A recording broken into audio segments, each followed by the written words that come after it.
la doctora Patricia Fabiola Coutinho Osorio.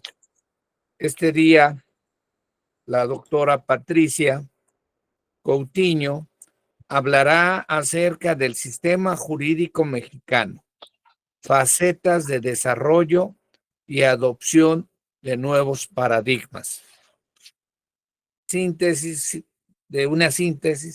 de tu amplia trayectoria académica, porque tiene vocación de académica y de estudiosa de la cultura y ciencia jurídica, así como de las ciencias políticas. En esta ocasión hablará de cuestiones jurídicas. Es profesora investigadora de la Facultad de Derecho de la Benemérita Universidad Autónoma de Puebla. Es integrante del Sistema Nacional de Investigadores en su calidad de nivel 2. Desarrolla las líneas de investigación, cultura política y elecciones, derechos humanos, pueblos originarios, temas de género y seguridad ciudadana. Consejera del Instituto Nacional Electoral en varios procesos electorales. Ha publicado una serie de libros, capítulos de libros, así como artículos en revistas científicas, tanto nacionales como internacionales, y que se encuentran indexadas. Es miembro de la red temática Mujer y Política del CONACYT y miembro del Cuerpo Académico Estudios Sociológicos Contemporáneos, BOAP-CEA-123. Recibió la medalla Herminia Blanco Espinosa en 2017 por su trayectoria académica y científica. Líneas de investigación, cultura política y elecciones. Entre sus obras cabe mencionar algunas de ellas.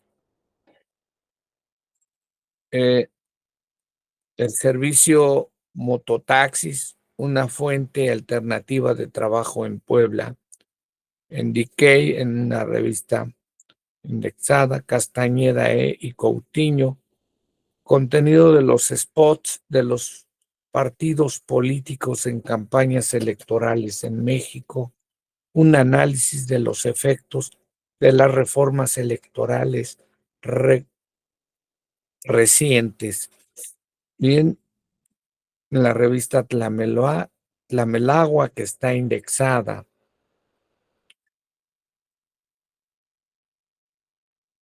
Coutinho Fabiola, 2012, la elección presidencial 2012. Un análisis sobre la opinión pública en la coyuntura política. En Belo Horizonte.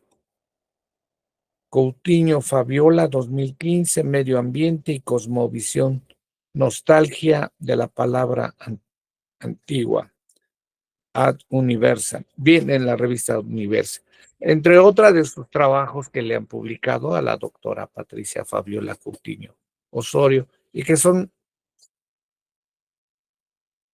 muchos más de los que hemos dicho.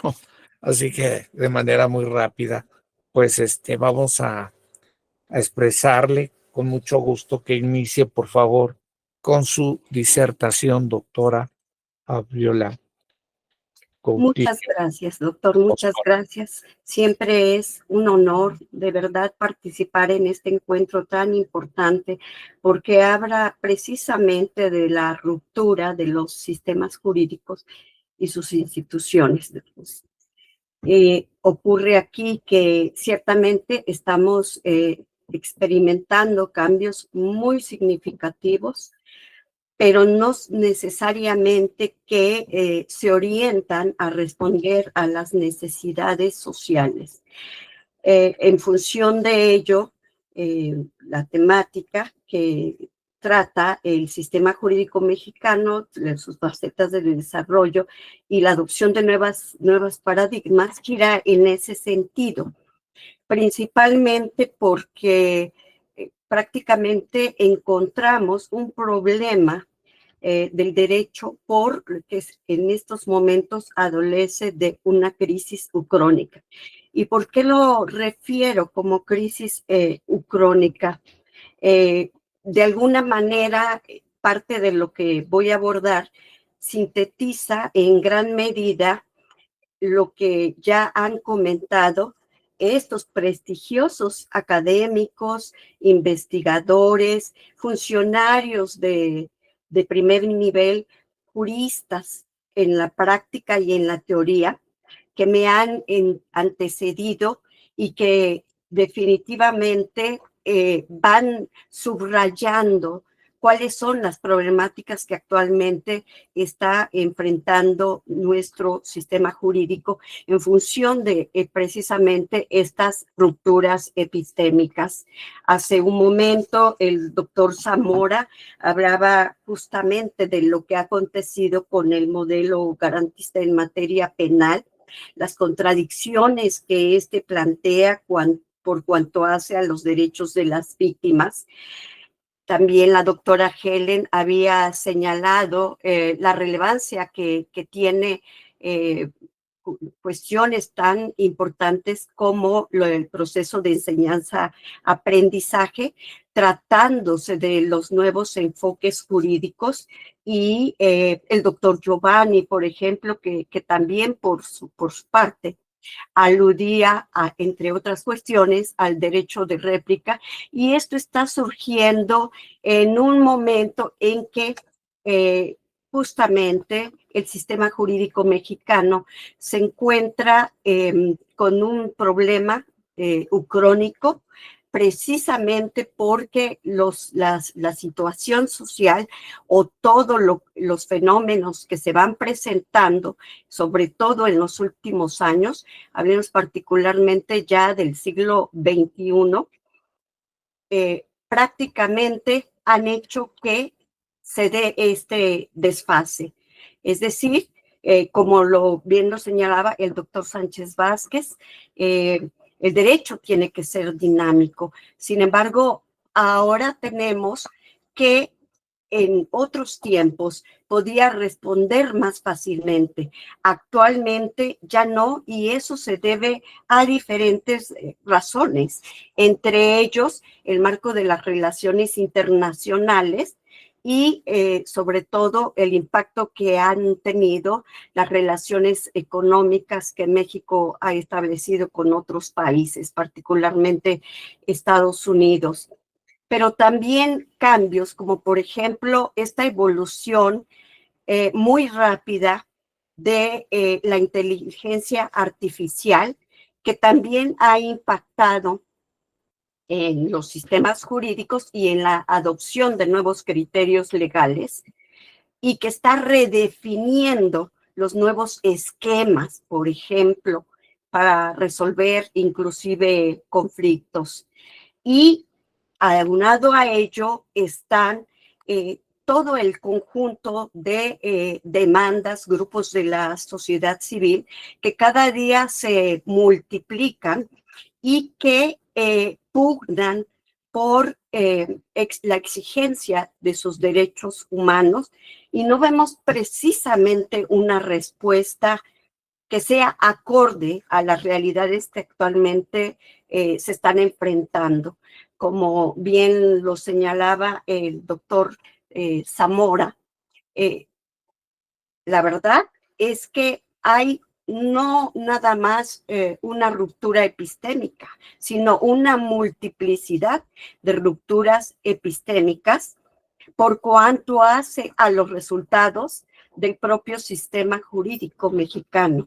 Si nosotros evaluamos las reformas, cada una de estas reformas parecieran olvidar cuáles fueron en su momento los principios e ideales del derecho.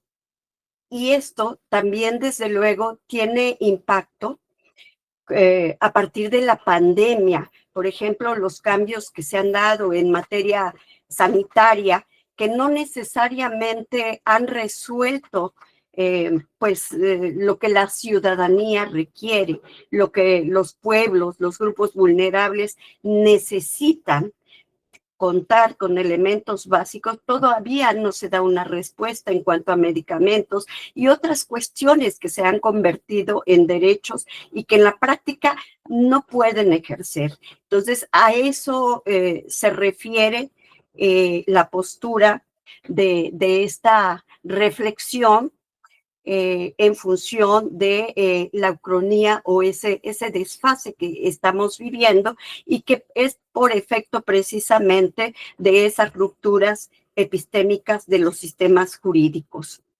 El doctor Sánchez Vázquez, también distinguido jurista, quien ha contribuido muy notablemente y de manera muy enriquecedora a la discusión académica, que permanentemente nos está colocando en un debate al que se van sumando expertas y expertos en diversas áreas, pues permite identificar pues esa necesidad de reorientación de nueva cuenta hacia lo social o hacia el Estado social democrático de derecho, porque de pronto el sistema jurídico parece que ha olvidado sus objetivos, la falta de cumplimiento de esos objetivos o la creciente demanda cotidiana obliga precisamente a repensar. De ahí la importancia de este encuentro tan valioso que nos ha colocado, ¿no? Y nos pone en la oportunidad de compartir nuestras posiciones, inclusive nuestras preocupaciones y propuestas con relación a todo lo que podría hacerse como una temática, por ejemplo, muy común en el campo de los sistemas jurídicos, es pues el poder ejercer los derechos humanos.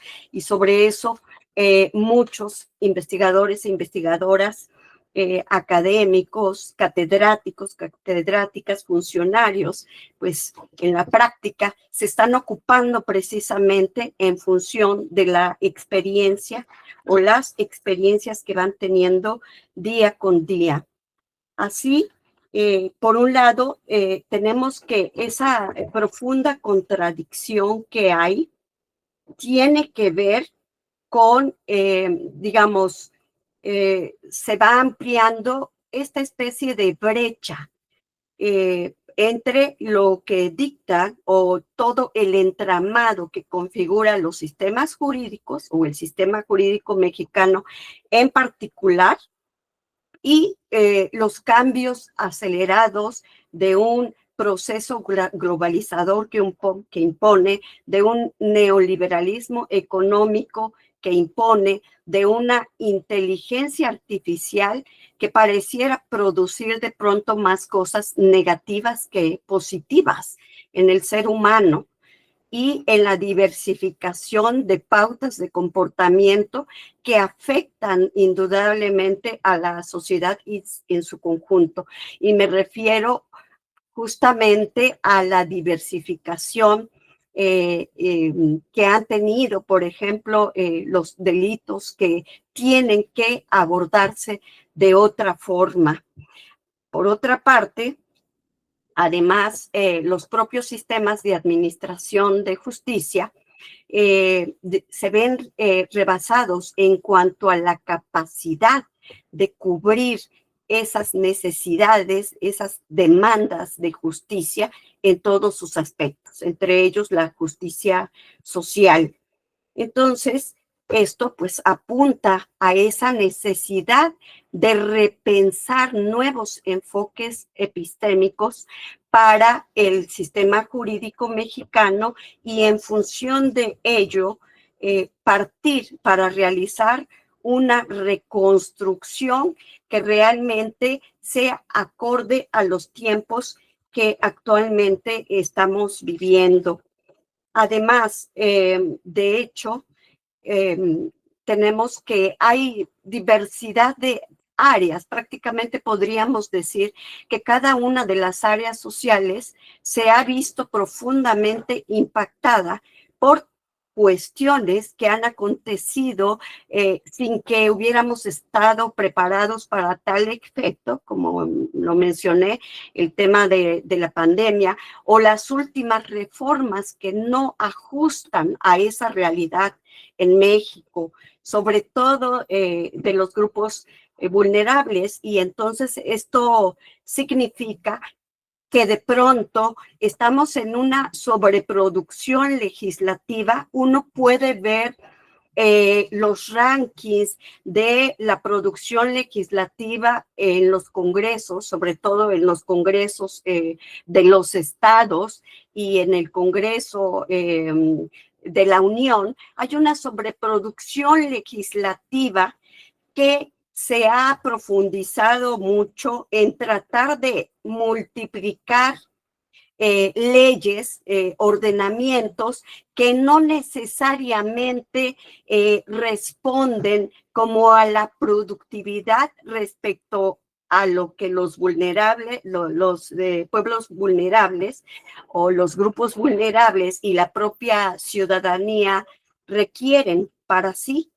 Y esto lo comento porque esta sobreproducción legislativa es justamente una de las cuestiones que más impacta al sistema jurídico.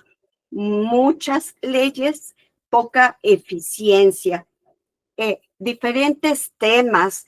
Si nosotros, por ejemplo, tomásemos el de los derechos lingüísticos, las últimas normas que se han dictado en esa materia no han logrado reducir la continua disminución de personas hablantes de lenguas, que eso es uno de los objetivos. También incluso, por ejemplo, de la educación intercultural, que aunque habla de un modelo de pluralismo que pues aterriza directamente en la conservación de las lenguas y de las culturas indígenas, poco a poco se van perdiendo estas prácticas, costumbres, tradiciones, esta riqueza lingüística que hay. Por mucho que se haya reformado o que hayan surgido los institutos de, que reconocen o que conforman todo también el entramado de derechos de los pueblos y comunidades indígenas, y cada uno de los elementos que lo van conformando, ¿sí? Vas a ver cifras tanto en cada censo como en diversos estudios, particularmente etnográficos, sociológicos o inclusive los de INEGI, ¿sí? Información que está a nuestro alcance para entender que hay un problema, ¿sí? Entre, por un lado, la norma y por otro lado, la realidad, y no porque no se haya pensado en un modelo o que se haya reconocido que México es una sociedad pluricultural, sino porque ya en la práctica no hay una respuesta tal de la ley en la aplicación. De pronto, al tratar de dar cumplimiento a la ley, se queda mucho por fuera, podría decirse así. Es decir, no se está ajustando a las condiciones que sí requerirían diagnósticos verdaderos, porque de pronto nos vamos perdiendo en cifras que ni siquiera son reales. Una de las cuestiones que se observa es cómo estas cifras, en lugar de proporcionarnos de manera oficial más información sobre la realidad que van enfrentando grupos vulnerables y la sociedad misma y la propia sociedad civil o las organizaciones de la sociedad civil, pues tenemos un gran problema porque pareciera que estamos perdiendo grandes oportunidades de contribuir incluso precisamente al desarrollo de nuevos enfoques que nos permitan hacer esa reorientación. Y aquí es muy palpable entre quienes han participado la preocupación que demuestran y el compromiso incluso de destacar qué es lo que falta hacer o qué es lo que ha salido mal para poder reorientar el camino. Entonces, aspectos, por ejemplo, también como la igualdad jurídica, la adopción de la paridad, ¿no? Como un aspecto que también se ve ligado con los ideales de consolidar la igualdad jurídica, permiten ver cómo en la práctica se ha caído incluso en excesos y de pronto vemos inclusive algunos congresos en donde ya se ve como cierta tendencia a ampliar el número de representaciones en curules, por ejemplo, por parte de mujeres que de hombres. O sea, es decir, nuevamente se está inclinando la balanza, pero para el otro lado. Hacía falta, desde luego, transitar hacia un camino de la paridad para lograr pues cierta justicia histórica para las mujeres. Sí, ciertamente, pero en la práctica las reformas también han incidido en nuevas pautas de comportamiento y en cierto desequilibrio o en el malentendimiento de los derechos que se tienen, como por ejemplo el derecho a la protesta, que es una cuestión que se reconoce inclusive a nivel internacional. Estos y otros aspectos, pues sin duda subrayan por qué es tan importante repensar, reorientar la reflexión jurídica y sobre todo desarrollar la capacidad y la propia creatividad para que quien se pueda configurar, delinear un nuevo terreno y poder sumar, ¿no?, a los contenidos pues del sistema jurídico mexicano que pues está dejando, bueno, mucho que desear. Todos tienen diversas problemáticas, ¿no? Cierto, no hay perfección, cierto. El derecho debe ser dinámico, pero nos hemos retrasado ciertamente un poco y eso amerita, pues sí, poner más atención y precisamente por ello celebro este encuentro y lo que hemos o lo que vamos logrando interiorizar, sobre todo porque observamos pues la coincidencia que hay por la preocupación que nos atañe a todos. Pues agradezco mucho la oportunidad de participar. No me fue posible hacerlo en el horario que realmente se me había establecido, pero de verdad mi más sincero agradecimiento y felicitación al doctor Rafael Sánchez Vázquez, tan comprometido con estos temas de vanguardia, y a cada una y cada uno de quienes han participado, verdaderos expertos, verdaderos juristas que aportan en gran medida a la discusión académica. Muchas gracias. Sí. Doctora Patricia Fabiola Coutinho, realmente es un gusto escucharle siempre con esa brillantez que le caracteriza. Pues solo me resta expresarle mi admiración, respeto, afecto y gratitud por su participación. Enhorabuena. Muchísimas gracias.